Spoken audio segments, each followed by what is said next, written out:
അസ്സലാമു അലൈക്കും വറഹ്മത്തുള്ളാഹി വബറകാതുഹു. ഹദീസ് ക്ലാസ് 1188.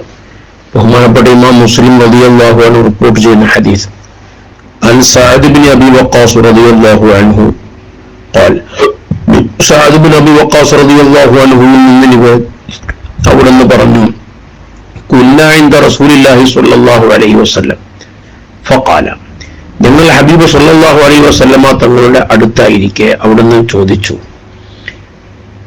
അയഅജിസു അഹദുക്കും അൻ യക്സിബ കുല്ല യൗമിൻ അൽഫ ഹസന, ഓരോ ദിവസവും 1000 നന്മ ചെയ്യാൻ നിങ്ങളിൽ ആർക്കാണ് കഴിയാത്തത്?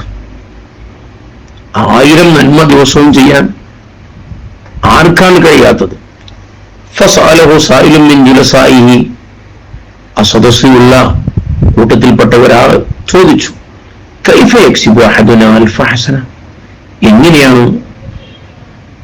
ഓരോ ദിവസവും 1000 നന്മ ഞങ്ങളെ കൊണ്ട് ചെയ്യാൻ കഴിയുക എന്ന് ചോദിച്ചപ്പോൾ ഖാല ഹബീബ് സല്ലല്ലാഹു അലൈഹി വസല്ലമ തങ്ങൾ പറഞ്ഞു യുസബ്ബിഹു മിഅത തസ്ബീഹ, ദിവസവും 100 തസ്ബീഹ് ചൊല്ലാം.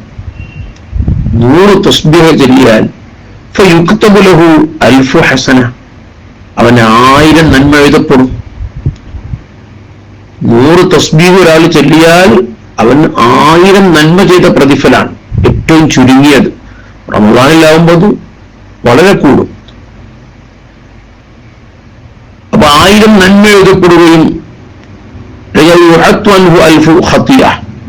1000 പാപങ്ങൾ അവനെ തൊട്ട് മായ്ച്ചു കളയുകയും ചെയ്യും.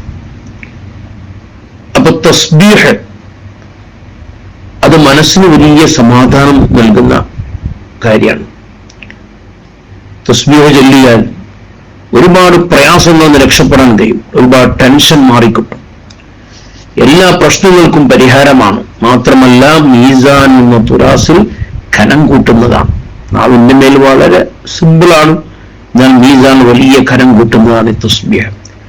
രാവിലെയും വൈകുന്നേരവും എന്നല്ല, ഒഴിവു സമയങ്ങളിലൊക്കെ ധാരാളം തസ്ബീഹുകൾ ദിക്റുകൾ വർദ്ധിപ്പിക്കണം. പ്രത്യേകിച്ച് വിശുദ്ധ റമദാനിൽ കൂടുതൽ ദിക്റും തസ്ബീഹൊക്കെ വർദ്ധിപ്പിച്ച അല്ലാഹുവിലേക്ക് കൂടുതൽ അടുക്കേണ്ട സമയങ്ങളാണ്. അല്ലാഹു സുബ്ഹാനഹു വ തആല കൂടുതൽ ദിക്റുകൾ ചൊല്ലി അല്ലാഹുവിലേക്ക് കൂടുതൽ അടുക്കാൻ അല്ലാഹു നമുക്കൊക്കെ തൗഫീഖ് നൽകട്ടെ. ആമീൻ യാ റബ്ബൽ ആലമീൻ. അസ്സലാമു അലൈക്കും വറഹ്മത്തുള്ളാഹി വബറകാതുഹു.